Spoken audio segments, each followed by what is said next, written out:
Hello and welcome to BrainGeek on Beauty. My name is Jessica and I am a neuroscientist and lover of colorful makeup. A couple of weeks ago, I posted a video where I talked about new brands that I had tried in 2020, along with a couple of brands that I was hoping to try out in 2021, things that I had my eye on. And one of my subscribers left a comment on that video asking if I had ever checked out Nomad Cosmetics. And even though I've been following them on Instagram for quite some time, I'd never actually purchased anything from them. So I went to their website and was looking around, and I immediately was drawn to this beautiful palette. This is the Orient Express palette. It has this gorgeous blue velvet packaging that the top is actually squishy. I didn't even realize that when I picked up the palette, and when it arrived in the mail, I was like, oh my god, that's so pretty. Not least of which because it actually matches the decor of my room. I have a blue velvet couch in this room, and a bunch of like art deco kind of decor. So this palette actually matches my filming room. So I was like, well, clearly I have to have that. Obviously the outside of the packaging is lovely. But the eyeshadows inside also really spoke to me. This is the inside of the palette. So it's quite colorful. There are some neutral shadows in here, but there are definitely some good pops of color. We obviously have some yellow, green, the blue and the red in the center there really stood out to me because blue and red are probably the two colors that I'm drawn to most when I'm buying eyeshadow palettes. But it has a really nice mix of mattes and shimmers, some bright colors. I don't know if it'll show up, but if you get in real close, the imprints on the shadows themselves are really amazing. Feather and a martini glass and a saxophone and a perfume bottle and a little mustache. So the imprints on here are really cute as well. So anyway, I ordered this palette pretty much the same day, like within an hour of getting that comment. And it arrived really quickly. So I got it really fast in the mail. So I was planning on filming a new episode of Science and Shadow last week. And when this palette arrived in the mail, I thought, oh, that's perfect. I'll use this for that video. And then there was an attempted coup. So I got kind of distracted and didn't end up filming anything because I was busy doom scrolling and watching the news constantly to make sure that we still had a country. So yeah, last week was interesting. This week is still interesting, and I'm still finding myself quite distracted by the news. But this is also the week that classes start again. And if you have watched any of my other videos, you've probably heard me mention that I am a university professor and I am teaching in-person classes again this semester, all masked up. So gotta make my eyeshadow look good because it's the only part of my face my students are gonna see. But today, the day I'm filming this, is actually the first day that I have to actually leave the house and go back to campus. So since I was gonna put on makeup anyway, I thought I'll just film myself playing with this eyeshadow palette. I might as well. So I don't have a planned topic or anything that I'm gonna talk about. I will probably end up not saying much because I find it hard to carry on a conversation while putting on eyeshadow. But I thought since this palette is new to me and maybe new to you as well, I would play around with it on camera and see how it turns out. Now I have to decide what I'm going to do in terms of a colorful eye look. I haven't even swatched any of these. I didn't want to touch it because I wanted to be able to show you the imprints on the shadows. This shadow here, down at the bottom, it's called Venice. And it looks quite chunky and maybe duochromy. Oh yeah, that's the gold, which is pretty, but that's the blue. I'm still leaning towards that duochrome shade, Venice. That shows up down here. That's London, which also appears to be a duochrome. It shows up very pink in the pan, but there's definitely a shift to it. Yeah, I definitely want to use that Venice shade. That is so pretty. What would look good with that? It definitely has like a burgundy base to it, and then it has like a olive green kind of shift in the sparkle. So I think that might actually look really good if I incorporate some of these greens. This is matte green down here called Etoile du Nord. Pardon my French. And then there's this, it's not really a shimmer, it's more like a satin up here called Grand Sweet, which is like a darker, yeah, like a dark forest green. And this is the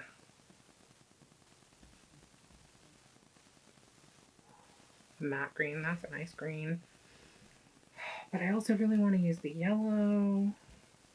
Oh, that's a good yellow. Let's just swatch the red because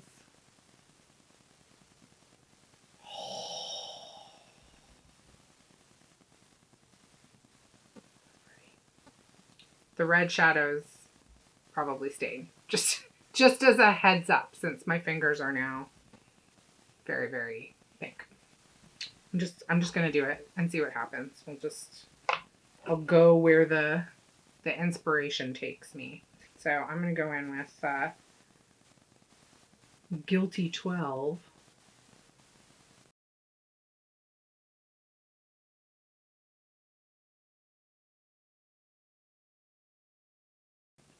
I'll go in with L'Oriental.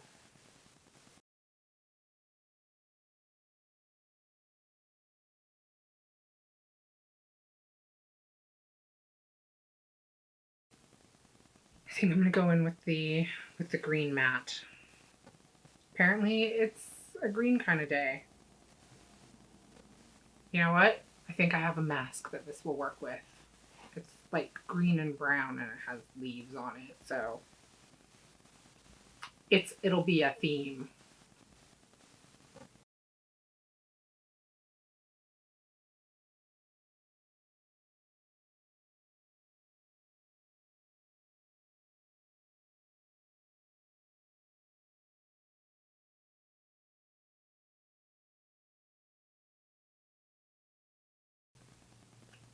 So I have to say, these do blend out really beautifully.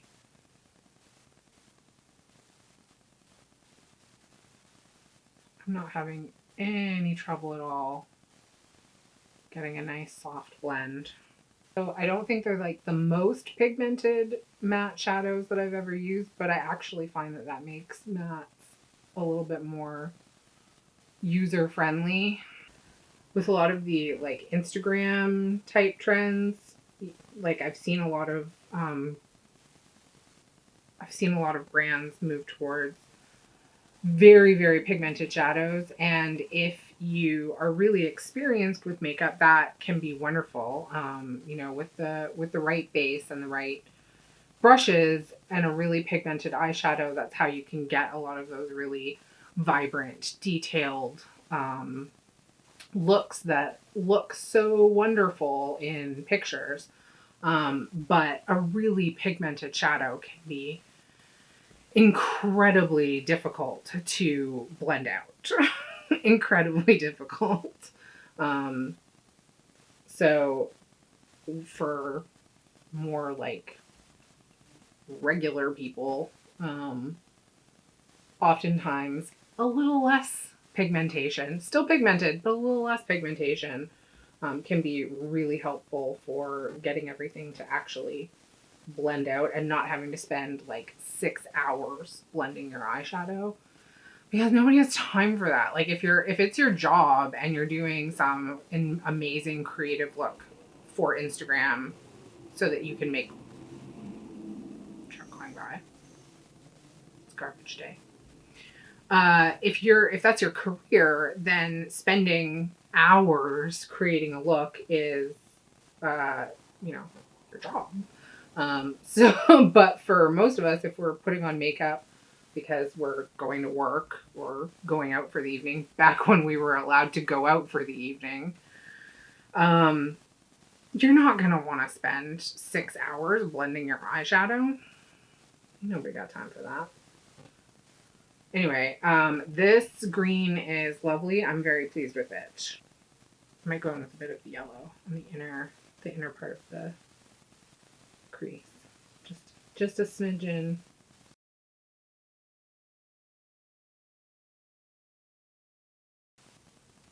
I'm not mad at that. I might go in with my finger first to put on this lid shade, and then blend the edges with a brush, because this feels like the kind of shadow that goes on better with a finger.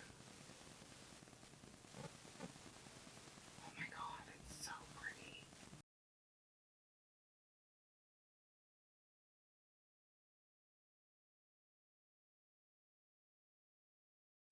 I don't know. Now there's sirens. I don't know if that shows up anywhere close on camera as it does in person. But in person, it is gorgeous. It's very creamy. I don't know if you can hear that, but there's some sort of siren going on outside that just won't quit. I don't know what is going on out there. Apparently, the world is actually coming to an end.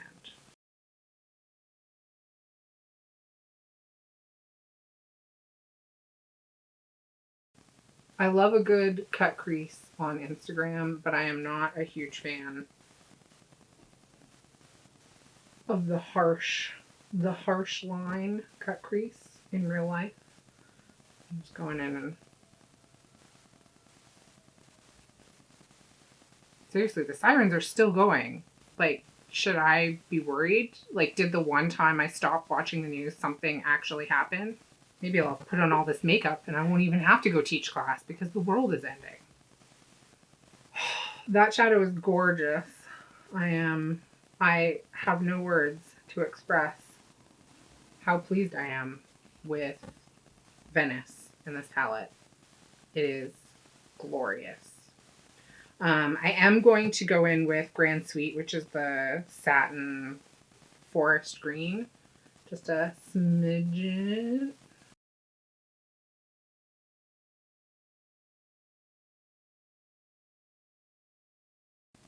And blend.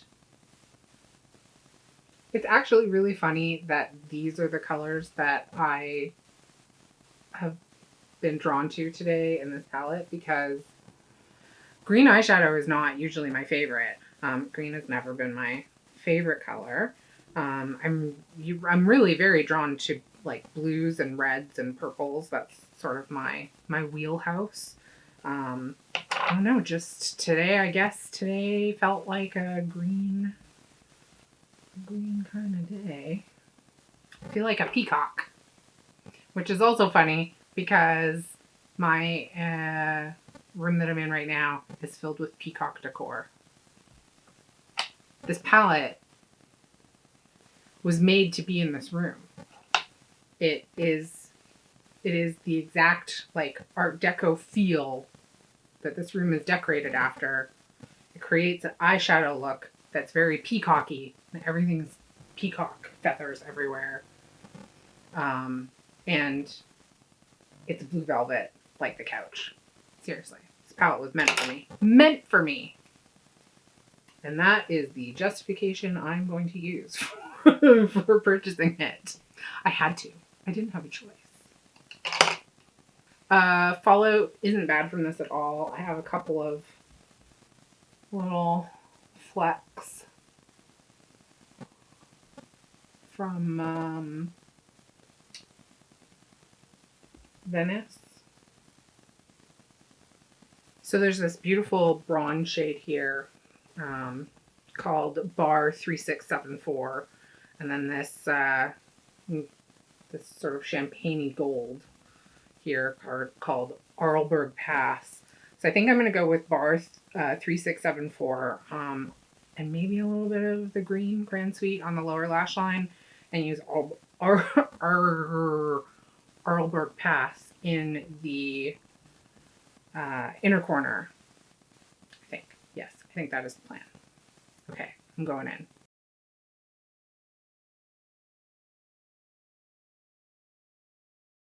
This and Grand Suite in particular, like they have this, and actually it looks like maybe Istanbul as well, which is the gold.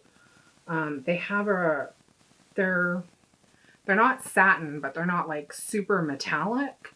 They're just like really smooth. Like I can see this being a really great shade to just put all over the lid, blend out the edges, and have it just be like a single one and done eyeshadow look. Because it's really like smooth and creamy and blends out really nicely. It's definitely a shimmer, but it's like I want to call it almost like a soft metallic. Like it's metallic, but not like foiled metallic. You know what I mean? Like I don't even know what's happened to me. This is like the most earth toned thing I think I've ever done. Who am I? 2021 is weird. This lid shade is something. I think what this needs, because it is feeling very peacocky.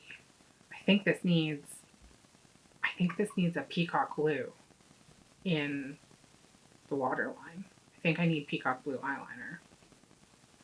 Found it. This tiny little stub is my my peacock blue eyeliner. It's one of the Makeup Forever pencils, the old ones. It's falling apart.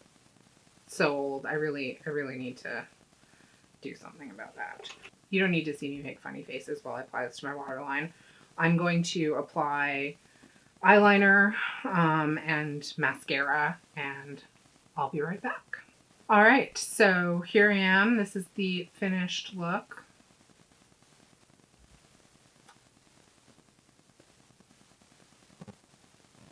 I'm very pleased with how this turned out. When I saw this palette online, I immediately was drawn to the blue and the red shades, but once I saw it in person, this duochrome Venice just sort of spoke to me. So I created this look pretty much around that, because as soon as I swatched it, I was like, yes, that needs to be on my face immediately. And it was worth it. It is absolutely beautiful. That shade is stunning. The mattes that I used, which I used 4 of them. I basically used like this whole triangle here. So I did use both of these neutral shades, the yellow and the green. All of the matte shades blended out really nicely. Were really easy to work with. The shimmer shades, I used the bronze, the green, and this champagne gold, and they all went on really beautifully and smoothly. They blend really beautiful and have this like gorgeous sheen to them. I'm pretty happy with how this turned out. I don't think I will embarrass myself when I see people, or at least the upper thirds of people's faces, for the first time in nearly a year. More videos where I actually talk about stuff and say things that are meaningful in the near future. But I hope everyone is staying safe and staying healthy, and, avoiding being killed by armed insurgents and or deadly viruses. That's where we're at right now. It's a good time. Stay healthy, stay safe. Thank you so much for watching, and I'll see you again soon. Bye.